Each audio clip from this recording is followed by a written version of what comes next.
that much of what we would call the catastrophe or the drama or the discord is not in the real estate agent's process, the brokerage process, but in the mortgage financing process. It's too hard, too often. It happens too late.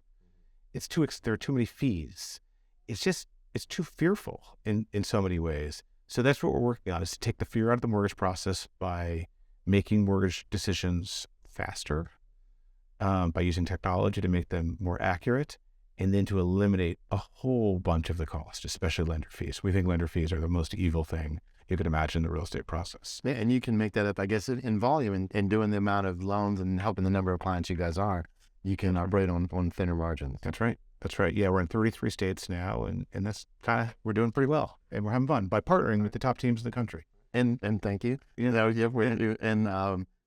what your background from tech that you brought to Tomo. Yeah. You work with a little company starts with a Z. What? Yeah. There's a thing called Zillow that some of you have heard about. Yeah. Hey, I had the pleasure to spend 13 years working on Zillow, and my last assignment was as the president of everything but iBuying. So the Premier Asia product, their mortgage business, rentals, new construction. So I kind of ran all those businesses, and it was a pleasure of my career, was building that great business with many of you, and watching these amazing real estate businesses grow adjacent to Zillow was a blast.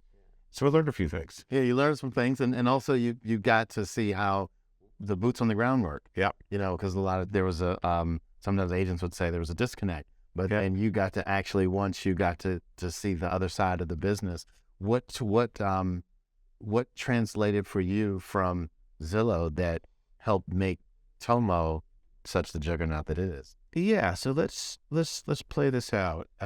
Here's the thing I learned. At the end of the day, it's about the people. The real estate business, as are all of these businesses, it's about showing vulnerability, a little bit of humanity, and being accessible. And I think that's the thing that the Z company was very good at, which is what we call Zillow and at Tomo, the Z company.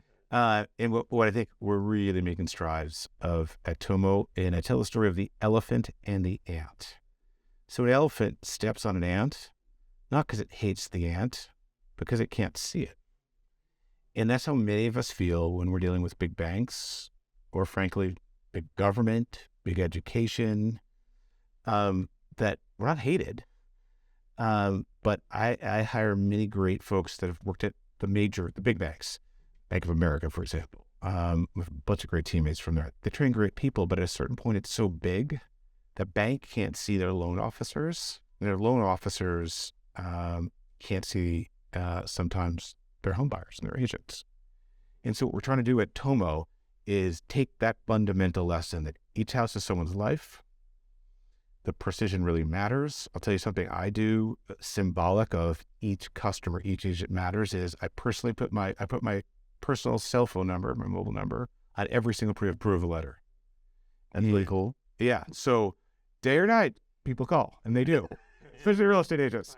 Especially transaction coordinators, when they're missing that one thing, they always call Sunday evenings during dinner, and I pick up the phone every time, and I learn from each one of those things. But that's how important it is to us at Tomo that we look not at transaction counts, not at dollar volumes, not at conversion rates, but at people, and we act like that. And if we can, and I think we're doing pretty well at it, if we can treat people as individuals and figure out how to, as a company, scale that, do that at massive number, then you've got something that people feel connected to, a brand people feel connected to. And that's what I hope we do. Pretty cool. Yeah. Pretty cool. So people, I mean, some would look and say, Greg, you're so smart.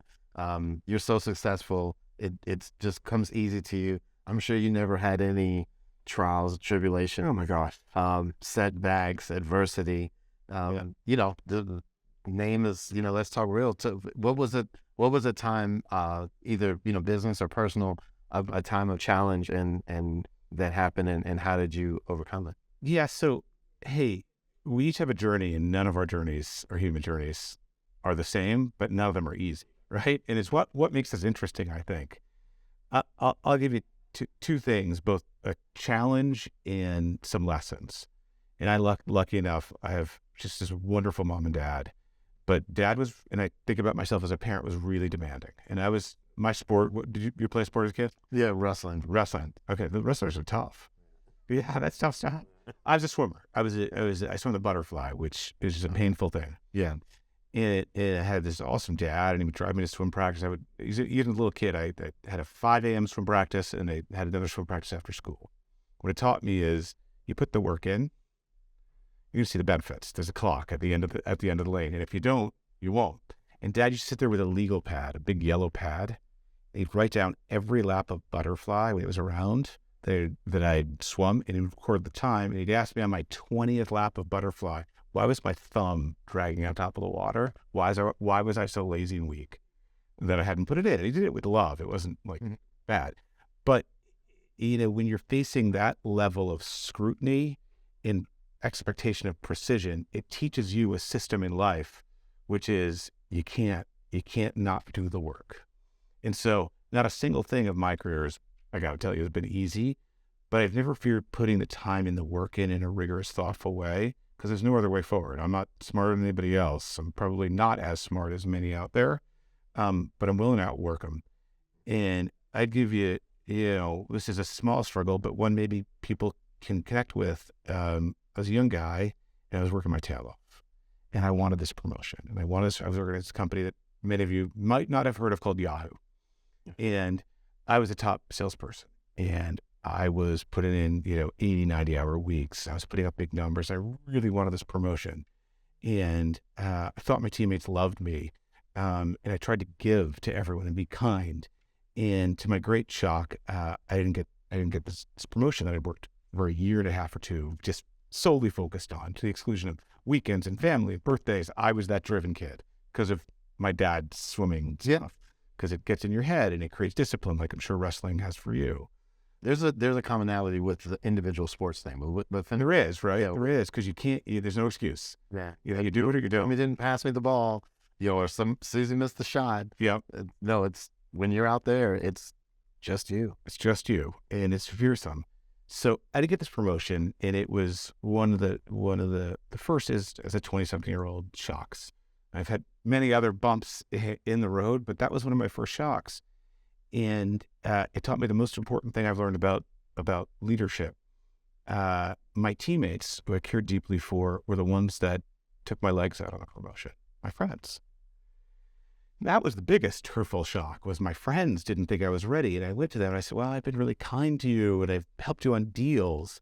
And what I really came to learn is I was providing technical expertise. I had the answers. In my youthful insecurity,